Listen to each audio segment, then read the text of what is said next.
Welcome to Entrepreneur State of Mind. I'm your host, Dr. Dale Caldwell, and I have a wonderful guest today and someone I've gotten to know over the last year, Hugh O'Beirne, the founder of the Cannabis Advisory Group. Hugh, welcome to Entrepreneur State of Mind. Thank you, Dale. I'm delighted.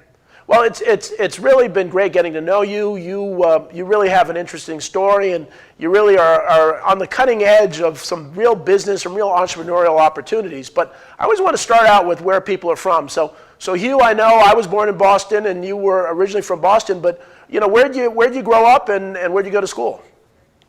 So I started out in the city of Boston, and then finished high school in Wilmington High School, in a little town north of Boston, about 20 minutes north of Boston. Sort of an unremarkable upbringing in many regards, is my mom and I, and just kind of trying to get ahead in any way we could. Although one interesting thing is, just before I headed off to college in my senior year of high school in 1989, I had begun to become acquainted with cannabis advocacy. Really? And my mother and I both joined MassCan, which is now part of the broader Normal umbrella. Wait, let me. Your mother and you both joined. Your mother was very progressive. You don't hear that too often, because my mother back then would, even now, she's 86, so your mom was a supporter? My mom was a supporter early on. Yes, we were both actively interested in. At the time, cannabis advocacy had less tools to work with than it does today.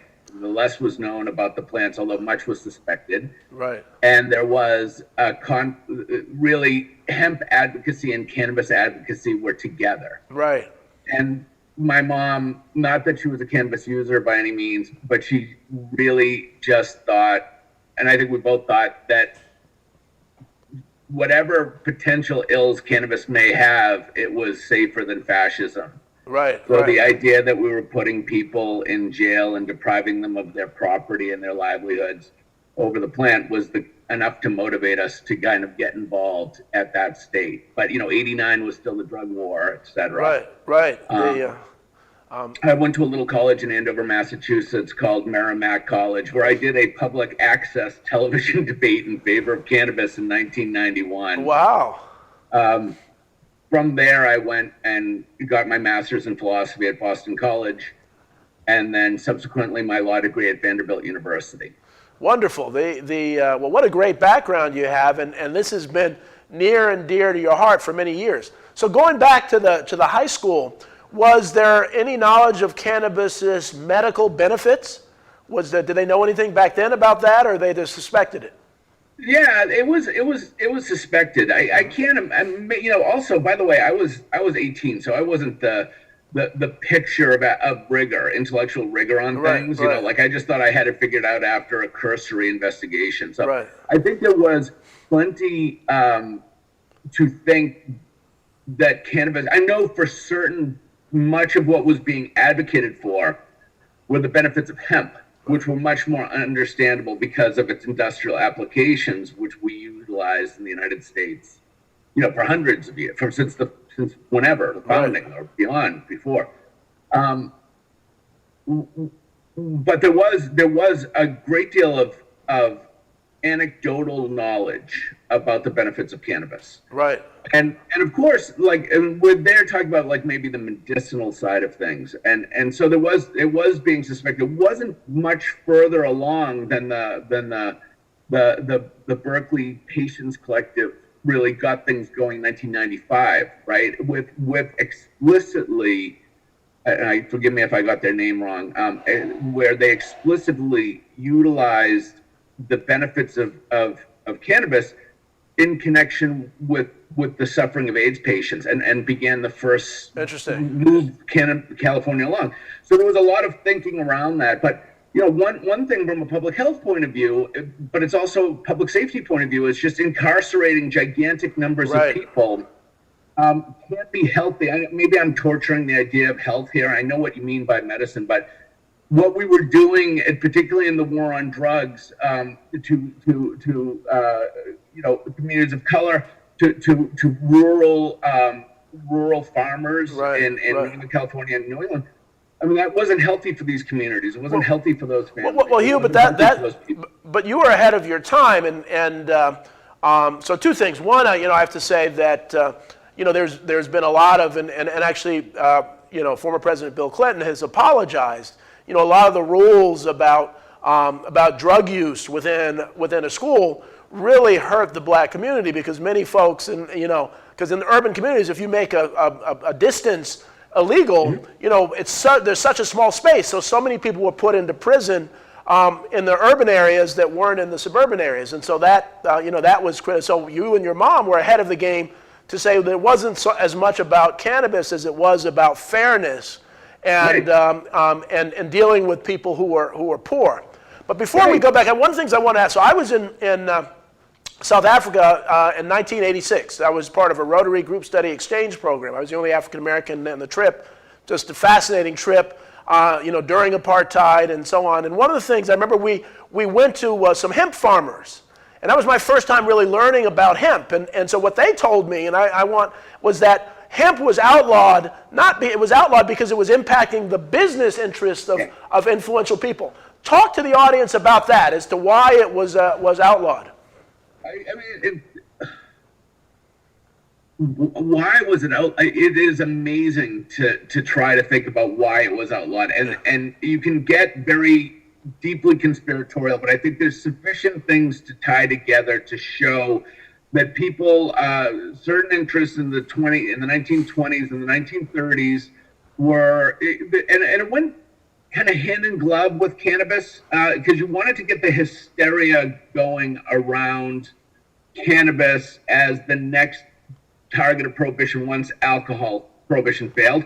But then, so use a little bit of that, but the interest that we had, lumber interests, they were very much against the idea of hemp, right? And what's amazing is, and Hearst with the paper, went on this crusade for cannabis. There's significant interest in lumber for paper making. Cannabis was seen as, I'm sorry, not cannabis, hemp, which is, well, it's the same thing, but you know what I'm talking about.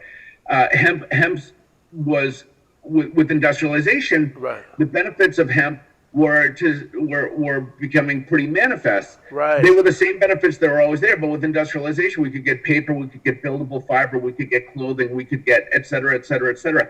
So they wanted those things done. One of the more remarkable things is that when really, 1937, when prohibition came in on hemp cannabis, they didn't make a distinction either.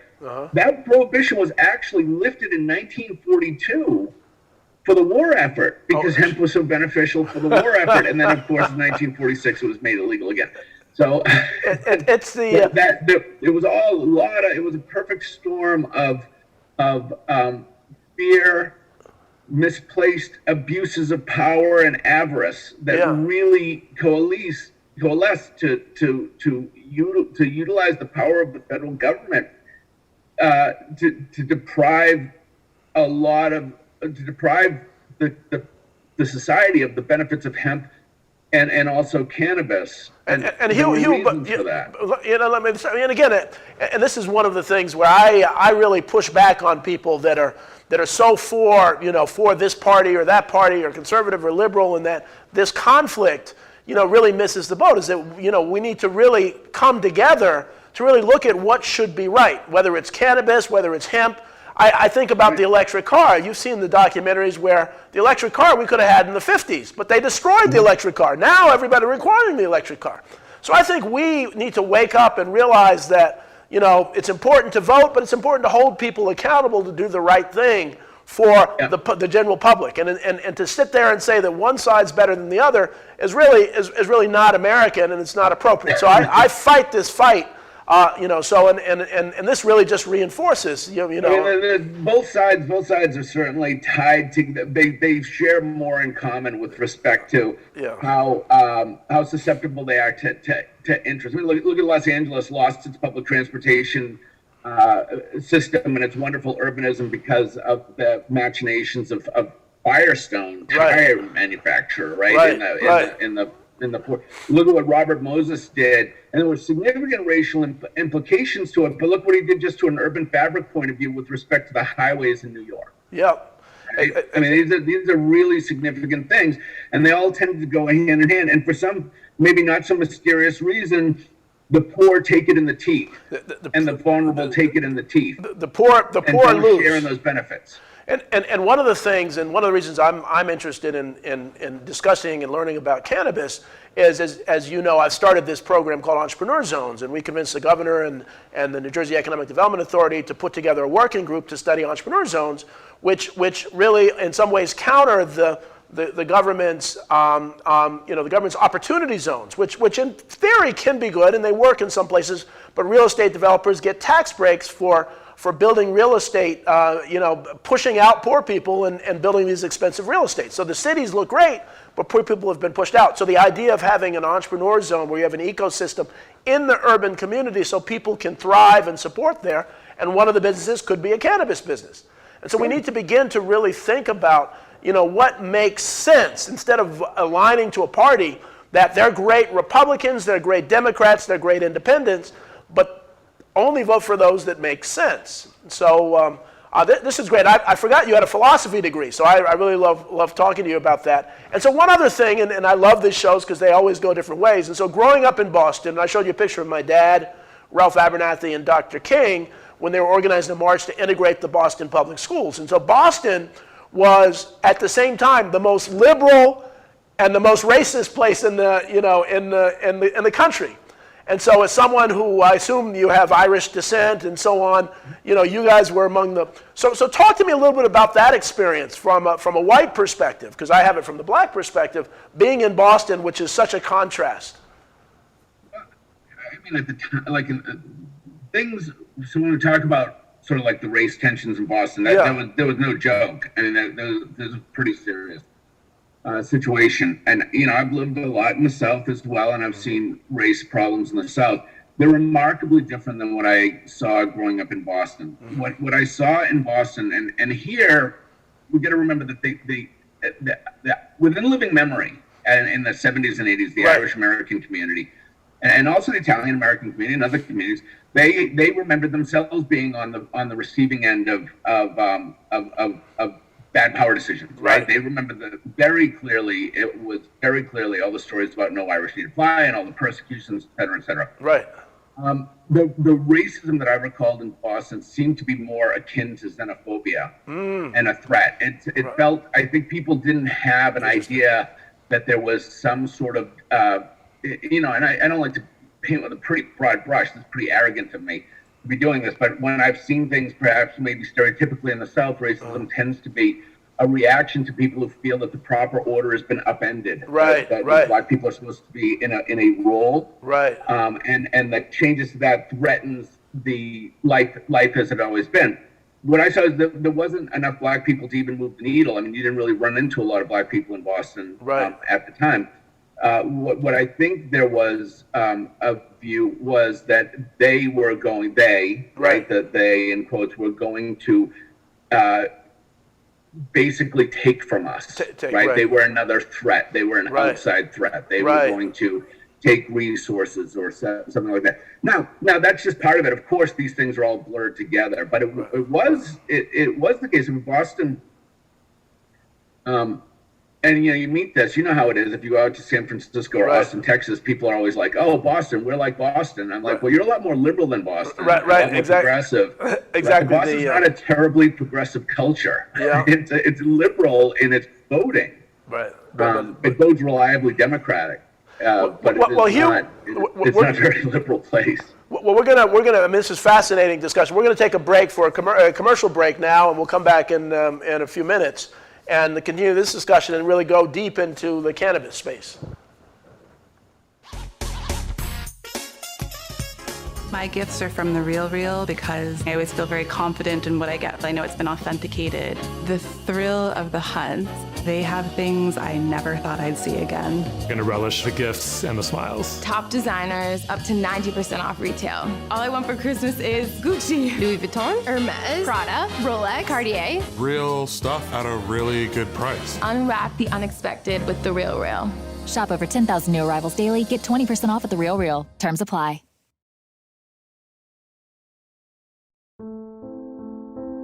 More than 200,000 people in the U.S. who have died from COVID-19. Hundreds more die every day, still an alarming rate of loss. Masks matter. These masks, they matter. It matters, it saves lives, it prevents the spread of the disease.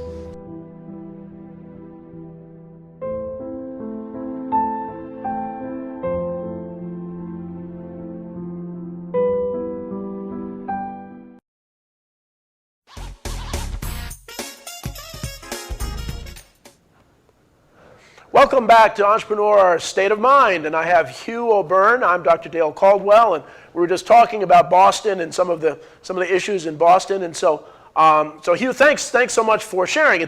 Boston's a very complex place, but I love the rationale that you had about supporting this this idea of allowing people to partake of their freedoms. And so let's talk about cannabis and this advisory group. So how did you start that? Why did you start that? And where did you start that? Yeah, so my advocacy was mild and early in the 80s and 90s, and it drifted during my career. So after I got out of law school, I had a pretty standard I was at one of these Wall Street law firms, and then I was a general counsel of a public company, and I did that sort of thing. I always kept my passion for it, but I didn't do much on the advocacy side. After we exited our company, sold the company, I got into the cannabis industry, initially in Pennsylvania, and picked back up the advocacy card when we started to work in New Jersey. There I was the, one of the original board members and eventually the president of the New Jersey Cannabis Industry Association for a couple of years, which worked in the state in support of the initiative that Governor Murphy was talking about with respect to opening or providing greater legal access to cannabis, whether medical or ultimately recreational. Right. And that was a trade association, but it was more an advocacy group in disguise. Because we just didn't have a very robust trade in the state, so we were really going around the nation trying to find from practitioners and thinkers suites of best policy recommendations and best practice recommendations to try and provide to public stakeholders. So that when we open things up, it would be good. So since then, I exited that, began consulting, and then was co-founding the Cannabis Advisory Group, which explicitly has gathered together and we want to be a collective of people that are concerned with primarily the how of legal access to cannabis at this stage. We'll certainly get involved in the why, but that's getting less necessary as just the general trajectory of cannabis, of the embrace of the legal reality of cannabis tends to move across the country. Right. But the how is equally important. So how do you go about creating an industry, sort of conjuring an industry that is at one point coming out from the illicit market, a legacy market, and at the same time being structured in a way that never was before. So there's tremendous amounts of sometimes very boring, granular, but important details, and sometimes very passionate details. So we do that. We're focused right now, and since our founding has been on the mid-Atlantic states, because that's sort of where the action is at the moment, and it's also where some of us happen to live, but we have members in Oregon, et cetera, and around the country where we'll go, where I've been in South Carolina and Tennessee. We'll work wherever we can get the air. We're a nonprofit.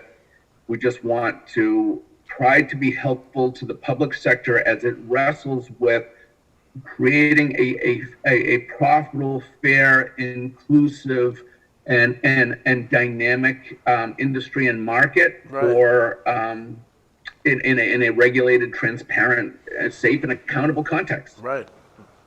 So, one of the things I always ask, and people have stereotypes of, and the people I've met who are experts in cannabis, excuse me, don't fit that stereotype. The guy that talks slow and is very mellow and so on, and so on. And so the stereotype, everybody who smokes cannabis, now I have asthma, I don't smoke, but everybody who smokes cannabis is not that mellow guy or gal that we see. And so, dispel some of those myths about this, about weed and what it does and so on for the audience. Yeah, I mean, look, weed, and I like all that. And there's a lot to be said for those guys that talk slowly and are pretty chill in a world where we're dying of stress-induced heart attacks. Right. I'm not down on any of these guys. There's a lot to, and of course, we all trade in whether we like it or not. We have to trade in certain stereotypes. Right. That are out there. The cannabis itself is a remarkably innocuous substance, right? People will go to great tortured lengths to show how people can abuse cannabis, and absolutely people can abuse cannabis as they can abuse really everything. They can abuse water. You can die from drinking too much water if Yeah, like the toxicity of water is actually higher than the toxicity of THC, which goes to one point that you can't die from. Apparently, no one's ever died from THC. But people haven't indeed died from water. Yeah, and I don't lead with that because it seems so incredulous, right? Right. It is actually though a fact. I mean, we have in our bodies we have receptors for cannabis, as we do for other substances. So somehow cannabinoids and the human we've evolved together with this plant to some degree, and cannabis has an ancient history. I mean, 5,000 to 7,000 year old archaeological evidence of cannabis.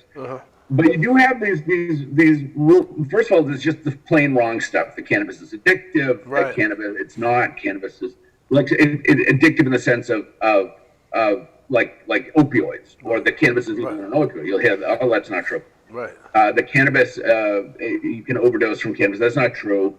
People can get very uncomfortable with too much cannabis. They can panic. They can call poison hotlines. They can go actually die. Well, like they do from children's aspirin, for instance. Right. All right, so you have all of those phenomena, and then you have the next set of objections, which are, and these are based on. Remember, we've been conditioned by an active governmental and other program to tell us that this is some sort of evil thing, even though it was completely legal and there were businesses around it for 100 years prior to it being illegal. Right. Or at least 80 years prior to it being illegal. But there's this view, and I've had this at a debate. I remember at a town hall meeting, someone got up and said the stereotype of cannabis people are losers. They're dopers. They don't act. They don't do anything. And I said, well, I noticed you're holding an iPhone. And you've probably flown on a Boeing plane. And let me just tell you, those two things are created in areas that have recreational cannabis. Right. So the idea that they're just going to have lethargy sweep our society once cannabis is legalized, and people are just going to it's just not true. And you find cannabis users amongst Ivy League professors, certainly amongst Wall Street people. I mean, it's always been that way. And I think if people are actually honest, they won't find with themselves, they don't find that terribly surprising. Right. No more surprising than people will drink wine. Right. It's just, but we are living with a prohibition hangover. Right. We still are unthematically or just reflexively regurgitating things that we've been conditioned to believe over the last 40 or 50 years and even beyond that. Well, Hugh, but that seems to be the human condition, and going back to a friend of mine is in Iowa, and this woman had a young special needs child who had a mask on, and some guy came in and said, you're trading the next generation of followers. And so saying that about this young special needs kid, and instead of getting upset, she said, well, how'd you get here? Well, I drove in my truck. And did you wear your seatbelt? And yeah, I wore my seatbelt. And so so we get against all these things. Well, you're following wearing seatbelts. And so we have this. It's almost like we have to be against something in society to value ourselves, instead of really looking at what makes sense. And really evaluate. It's easier to be against something than to be in favor of something, because you don't have to know anything to be against it. Yeah, exactly. Right? Exactly. I can just trade in what I've heard around the block and just say, no, I don't like that. Right. But to actually know something, actually take it and actually try to think about what makes sense means that you have to do the work to understand what is sense. And that's the problem. Yeah. It's really easy to be against things. And it's actually more pleasurable, because all the angst that I have all day long from the stresses of life, I get to take out in an online tantrum or otherwise, right? So it's exactly. It's way more seductive to be anti. It's way more seductive. It's easier. it's catharsis, right? It's sort of the problem that we're going to have with democracy is that it's a lot easier to not do the work and just say no than it is to do the work and try and collaborate on a yes. Exactly. And so let's talk about the viewing audience. We have a lot of folks in Pennsylvania, thousands of people in Pennsylvania, thousands of people in New Jersey. Now, tell me if I had heard that the term marijuana is illegal in New Jersey, but cannabis is legal. But in Pennsylvania, cannabis is illegal to say, and marijuana is legal to say. Is that true?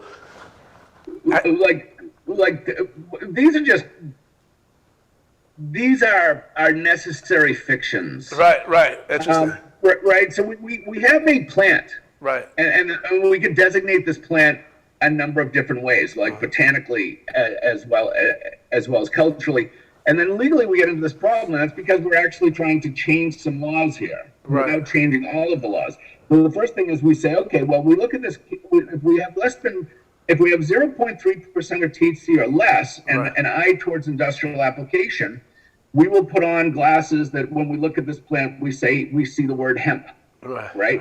And then if we see okay, this is cannabis that's being sold through state sanction of some sort. Right. So whether it be recreational or medicinal, then we're going to put on glasses and we see it and it says cannabis. And then we're going to see that the illicit sale or the illicit transacting with plant in New Jersey we'll see is marijuana. And that has to do with changing laws without having to rewrite the entire corpus. We outlawed marijuana. Right. Now we have to bring parts of it back without rewriting. So that's just that's just the art of the legislation. Interesting. It means the same thing. Legal context. Well, Hugh, this is, we just have a couple minutes left. And so, obviously your background in philosophy and in law serves you real well in this, So just real quick, where are we in New Jersey with this? What's going on in New Jersey? And then we'll have to end the show. The bottom line, look, New Jersey, we always criticize our own states, and we criticize New Jersey as being long. It's long and it's a cover. New Jersey is actually moved fairly quickly in the broader scheme with respect to expanding legal access to cannabis from one of the most anemic and pilloried programs, medicinal programs of the state's now full-blown recreational or adult use. Right. And they've done a good job with fronting, and we're getting ready to start having applications. Businesses starting to open up in the adult use context. They've done a great job of allowing entrepreneurs and fronting the needs of entrepreneurs. We've done unfortunately, and this is a tragedy, marginal job of integrating social equity considerations and restorative justice considerations into what we've done, which that's just infuriating. And I understand it's like there's no malicious force. It's just we could have done better. Right. On that phase. And that's not a regulator's fault until we get serious about really assisting the vulnerable and marginalized groups in anything with the long, hard road of doing the things that you're doing, which is getting the people into a position of being able to command their own economic destinies and to develop generational capital and community capital. Unless we get really serious about doing that, which involves actually, a whole bunch of stuff that we could go into at another time. It's just very, very hard. Yeah. And giving little head starts here and there doesn't get to the systemic whole approach that you need to do to be there. So we kind of fell down a little bit, but I tell you what, it's a hell of a lot better than it was, and it's a pretty darn good program with a lot of entrepreneurial vigor. Wonderful. So around that, we can do a lot of good things. We don't have to just look to the government. They've provided enough of a context to work with. Well, Hugh, thanks, and that's a great way to summarize. We've made some progress. That's why we're pushing this idea of entrepreneurs, and this is the way to turn around poor communities around the world. And so Hugh O'Beirne, founder of the Cannabis Advisory Association, thank you so much, and we will continue to talk and and move forward to do some things. So I want to thank the audience for watching Entrepreneur State of Mind. We will see you next week. Take care. Thank you.